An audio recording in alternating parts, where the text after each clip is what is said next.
21 ജനനം. പിതാവ് കായി അബ്ദുറഹ്മാൻ, മാതാവ് കുഞ്ഞാത്തുമ്മ. സഹോദരങ്ങൾ അബ്ദുൽ ഖാദർ, പാത്തുമ്മ, ഹനീഫ, ആനുമ്മ.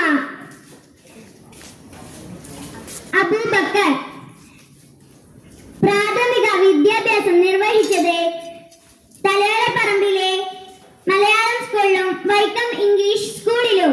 സ്കൂളിൽ പഠിക്കുമ്പോൾ സ്വാതന്ത്ര്യ സമരവുമായി പ്രക്ഷോഭങ്ങളിൽ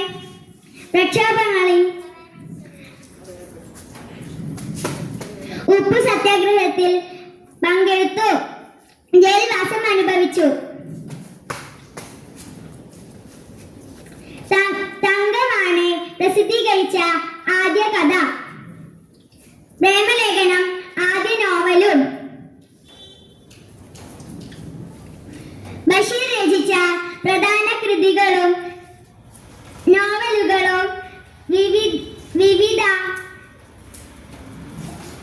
വിദേശ ഭാഷകളിലും പല വിധത്തിലുള്ള ഇന്ത്യൻ ഭാഷയിലും തർജ്ജമ ചെയ്തിട്ടുണ്ട്.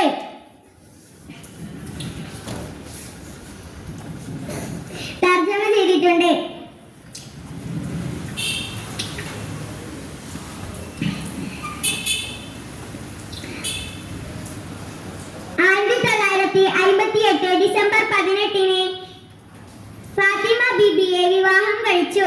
പിന്നീട് ഭാര്യയെ ഫാബി ബഷീർ എന്നറിയപ്പെട്ടു. മക്കൾ ഷാഹിന, അനീസ്. 1982 പത്മശ്രീ നൽകി. ഒരുപാട് നോവലുകളും കൃതികളും രചിച്ചിട്ടുണ്ട്. നിരവധി പ്രധാന പുരസ്കാരങ്ങൾ ഏറ്റുവാങ്ങി. 1994